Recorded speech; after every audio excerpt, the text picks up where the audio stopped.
Hey, Seattle hockey fans, happy Monday, happy game day. Our team, 4-game winning streak. We're going to talk about that. Matty Beniers is an all-star. Shane Wright back to Kingston and much more on this jam-packed game day episode of Locked On Kraken. You are Locked On Kraken, your daily podcast on the Seattle Kraken, part of the Locked On Podcast Network, your team every day. We are the Seattle Kraken.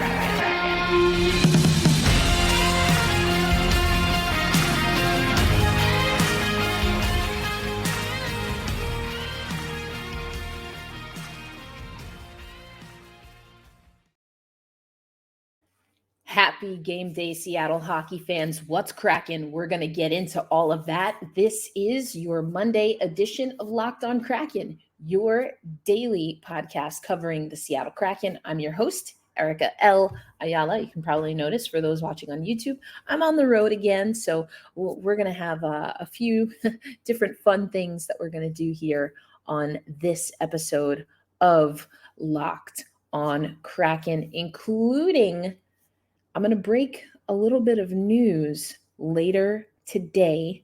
It should be by the time this episode airs. It's regarding the Coachella Valley Firebirds and someone you're probably familiar with right here from Locked On Kraken, a guest of ours, if you will. So stay tuned for that either on this podcast or on social media, but definitely later on in the week. But let's get into it, Seattle. We had some fantastic games. We were able to beat Edmonton. That was a big one. We were able to take care of the Senators, the Maple Leafs. We've got Montreal tonight, so we know that's going to be a good one. Just a quick recap for everyone. We won that game 5-1. We won against the Ottawa Senators 8-4. And we've got Montreal coming up. We've got Boston coming up. I'll actually be at the Boston game, but actually between Montreal and Boston is Buffalo. We talked about that this is a long stretch of games for the Seattle Kraken, and so far they have rised to the challenge. But it hasn't been an easy ride for the Seattle Kraken, not by any stretch of the imagination, but they're still getting it done. So remember that question that Dave Haxtell asked. He was challenging his team. Are we the type of team that is going to be able to weather the storm? Are we the type of team that is going to elevate and rise our game to the level that is required to do what it is that we not only want to do, not only that we can do, but that we have the skill to do? And so far, we've been answering the call. We've been answering the call, and I absolutely love it. But again, tonight is a game day against the Montreal Canadiens. Coming up next on Locked On Kraken, let's go over what you need to know. We'll also go over a few stats leading into this Montreal game that I think are key for the Seattle Kraken, especially if we can keep them up. But right now on Locked On Kraken, I want to tell you about today's sponsor. And that, of course, is Athletic Greens. You've heard me talk about Athletic Greens before. It is something that I love to use, especially when I'm on the road, because it is difficult to maintain good digestion, to maintain all of the nutrients that you need to go. And Athletic Greens has everything that I need to have a better gut health, more energy, an optimized immune system, which is critical when you're on the road. And I don't have to carry so many pills and vitamins, different thing for this, different thing for that. Instead, I get 75 high quality vitamins, minerals, whole food source, superfoods, probiotics, and adaptogens in one scoop of Athletic Greens that I then mix into 8 ounces of water in the nice bottle that they gave me, which is perfect for travel. And so again, I've been someone that has really had to focus on my energy and my nutrition because I travel so much. And I've been there, and so has the founder of Athletic Greens, spending upwards of $100 a day just to get everything that you need to maintain a healthy and balanced lifestyle. So after creating Athletic Greens, Really wanted to make something that was more economical, easier, but then also had a nice taste to it. And I can attest that Athletic Greens, of all the green drinks and powdered drinks that I've had, is one of the best tasting. And to make it easy on you, Athletic Greens is going to give you a 1 year supply, a free 1 year supply of their immune supporting vitamin D and the 5 travel packs. I love the travel packs. They come in handy for me. And that will come with your first purchase. All you have to do is head to athleticgreens.com/NHL network. Again, that's athleticgreens.com/NHL network to take ownership over your health and pick up the ultimate, that's right, the ultimate daily nutritional insurance. Welcome back to this episode of Locked On Kraken. Thank you, as always, for making us a part of your daily routine. And don't forget, you can listen to Locked On Sports today. We've got a lot going on in the NFL. The NBA is starting to pick up steam. We've got international hockey. I'll talk a little bit about that later on in the show. So if you want to find everything that you need, you can find Locked On Sports today wherever you find Locked On Kraken. Okay, speaking of Locked On Kraken, I mentioned there's a few stats. You know that we are a data-driven team, and there are a few stats that I think are key to know as we go up against this Montreal team about us. And so we're on a 4-game win streak. Okay, we know that. We've got 3 consecutive road wins. Perfect. We also have 3 consecutive games where 10 or more players have recorded at least 1 point. That means multiple goal scorers, multiple players being involved in the assists. And this is what our team is really reliant on. I say it from a defensive perspective. When we play team defense, or as Dave Haxtell would say, when we're a checking team, when we're doing that successfully, this team will be successful. And that also opens us up. 10 plus players, 3 consecutive games with 10 plus players on the score sheet. That's insane. How do you stop that?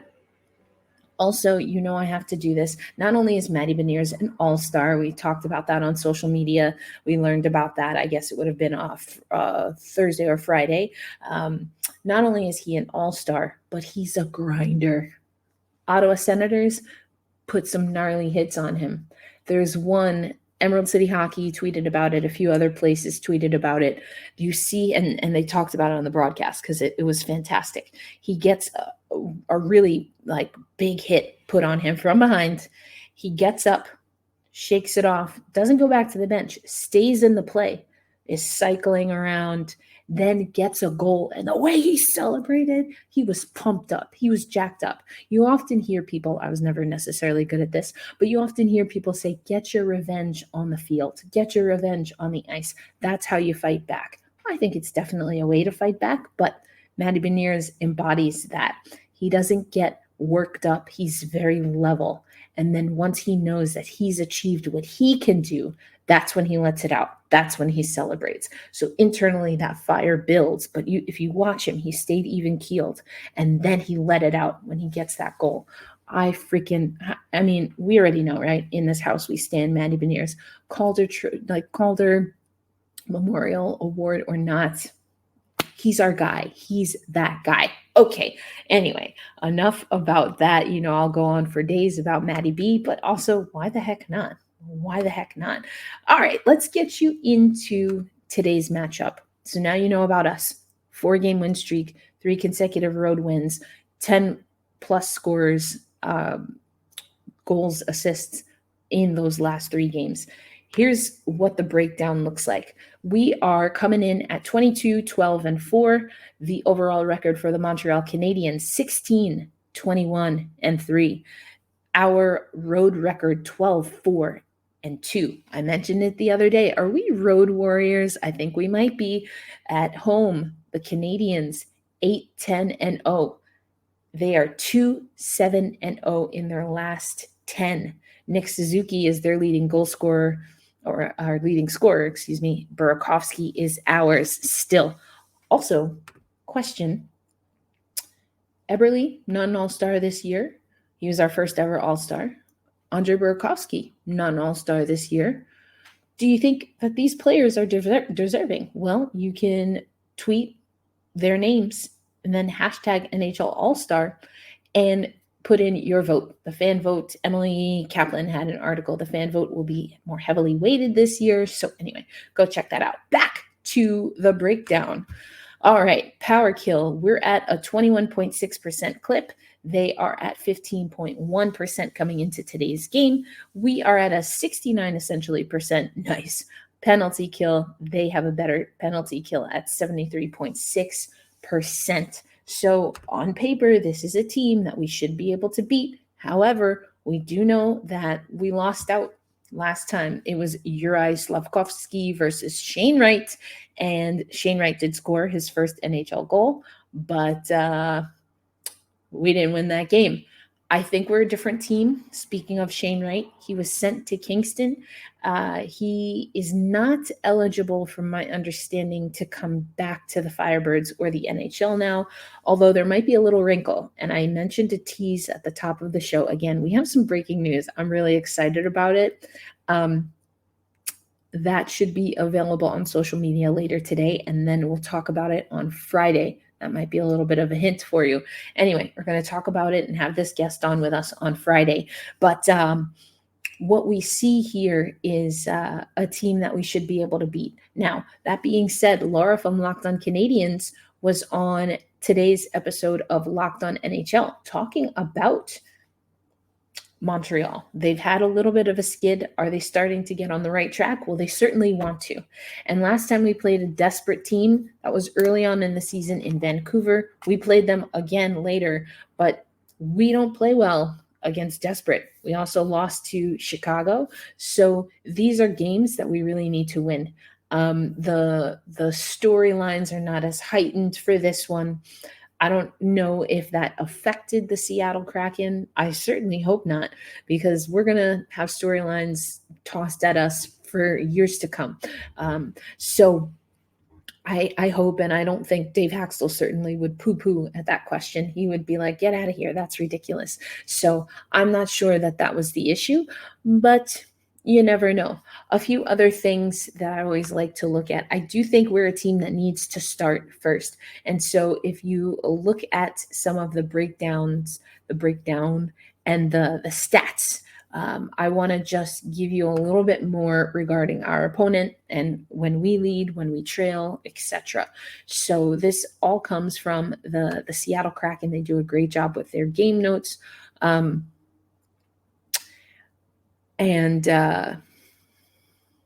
Seattle Kraken, they score the most actually in the second period. We score 59 of our 139 goals in the second period. That being said, the Montreal Canadiens, they score 46 of their 121 goals in the second frame. I'd like to see us start a little bit earlier. We score the least amount of goals in the first period. You heard Martin Jones allude to that even a little bit. 37 goals. Again, 59 goals in the second period, and then 39 goals. So we taper off again in the third period. Got to get that full 60, but also good to know that we ramp it up. This has been something we've talked about it last season. When the Seattle Kraken are leading after the first period, we are 8-2-1. When we are trailing after the first period, we are 4-7-1. So even though we don't score a lot in the first period, or that's not when we score the most, if we are leading after the first period, we are much more successful. The Montreal Canadiens, it's about the same. They are, when they score first, they are 9-3-3. When we score first, we're 15-2-2. When they are leading after the first period, they are 7-2-2. When they are trailing after the first period, they are 2-11-0. So either way, this goes back to what I was saying. The numbers don't lie, and the numbers say that the Seattle Kraken have to strike first. If we are tied at the first, we're 10-3-2, and the Montreal Canadiens are 7-8-1. Not much of a difference there. So that's what I like to focus on. I like that they give us this breakdown. I think it's throwing me a little bit that they have the French first. So again, apologize if I stumbled through that a little bit. So This is a game we should win. And if we want to be a successful team, we have to win games that we should win. So coming up next, though, on Locked On Kraken, before I get you ready to unleash for game day, I'm going to go over the U18 tournament.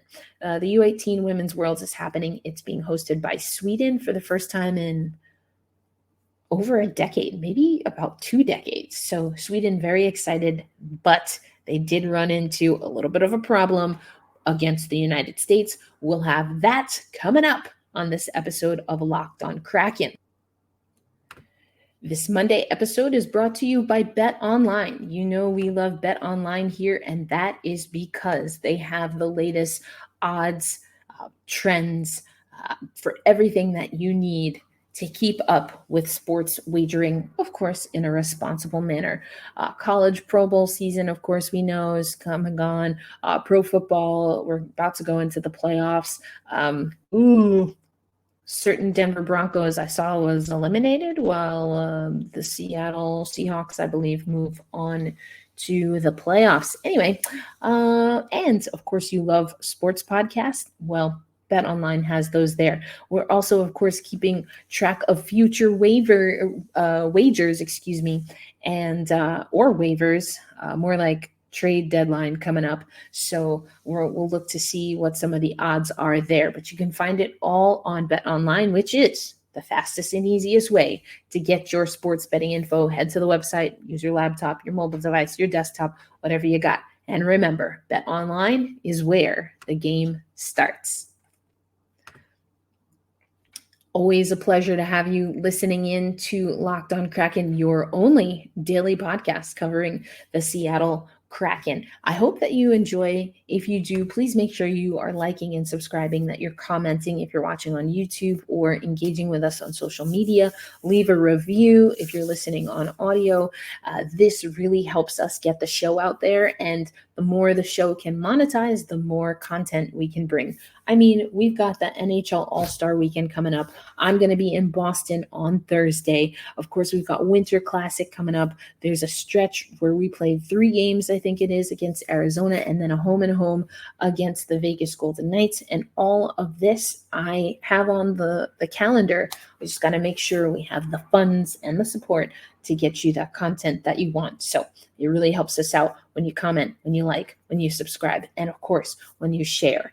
And don't forget, make sure you're following Locked On Kraken. We're on Facebook, we're on Instagram, but we are most active on, of course, Twitter and YouTube.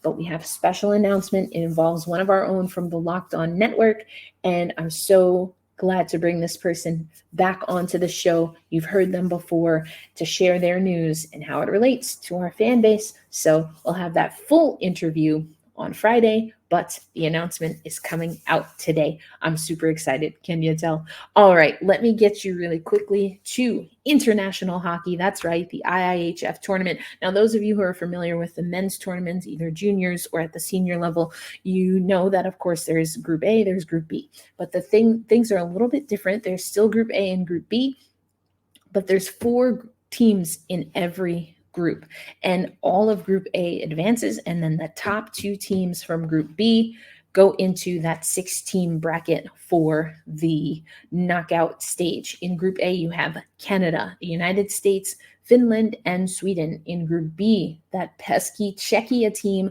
Slovakia, you've got Switzerland and Japan. So in the first day, opening games were yesterday.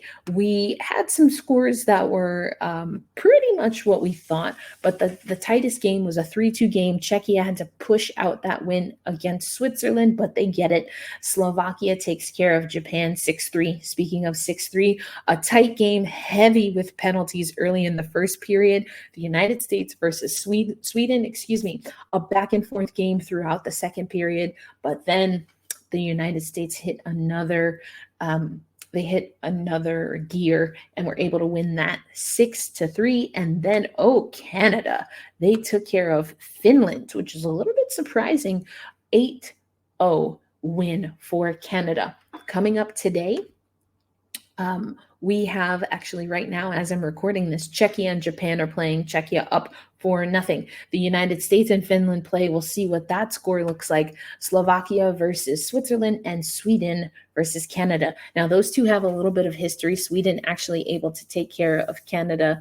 Or was it Finland? Now I'm getting my European countries confused. Either way, there's some interesting history at this tournament between Finland, Canada, Sweden, Canada. These games are being, especially those that feature the North American teams, are being featured on NHL Network. Took them a little while to announce, but you have a really great broadcast team. I learned so much listening to Cheryl Pounder on the call, former Canadian hockey player herself. So check that out. Also, I know that Women's Pro Hockey to Seattle is going to be keeping up with the games, keeping you up with the scores. And we'll be having some watch parties at Rough and Tumble. And I've been seeing some of you guys go to Rough and Tumble. I'm having like so much FOMO. I haven't been able to make it out to Seattle yet this season, but I'm definitely stopping at Rough and Tumble, and it's probably going to be my go-to place when I'm in Seattle. I usually am in Seattle during the summer times, or the summertime, and I have one spot that I like to go to. I'm forgetting the neighborhood name, but I like to go to one spot there, and then I'm going to have to add Rough and Tumble to the mix. Either way, now you're up to date. We've got you with IHF. You know that Matty Beniers is an all-star and that you can use your Twitter fingers to vote in some other Seattle Kraken players, excuse me. So question of the day is, who else do you think is deserving of being an all-star? I named 2 players earlier. I think Yanni Gourde could maybe be in the mix just because of how he plays. Now, there's a difference, in my opinion, of being an all-star on your team and then being an all-star for the NHL, obviously. But don't worry, because the Seattle Kraken Showcase is coming back. We'll talk about that in the next week or so. I know we mentioned it before, but you'll still get to see all of our amazing players and their display of talent, and hopefully just fun vibes. So it's been an awesome show. I hope you feel the same. It's a game day. You've seen that I have saged the Seattle Kraken jersey. I have been requested on social media, so I don't know how serious it was, but anyway, if anyone's going to be in Boston and you want to connect so we can have a saging ritual of the reverse retros, I'm open to it. Or if you are a saging auntie like me and you want to do a service to the Seattle Kraken and their fan base, go ahead and just go ahead and lightly smudge that. If you need instructions, you just reach out to me at Locked On Kraken on social media, lockedonkraken@gmail.com, and we'll get it figured out. Jokes aside, you know what time it is. It's a game day. We're going to get excited. You might see that for the next week or so, my setup is going to be a little bit different, so just bear with me there. But I've got some exciting things personally coming up. I'll tell you all about that. But for now, a reminder to be kind to yourself and to each other. And it's time that we hold fast, we stay true, and tonight we say, let's go Kraken. I'll be back tomorrow, a little bit later in the day tomorrow, to give you a post-game recap and then get you ready for the Buffalo game, which we will be doing a watch party with Buffalo on playback. All right, everyone, take care.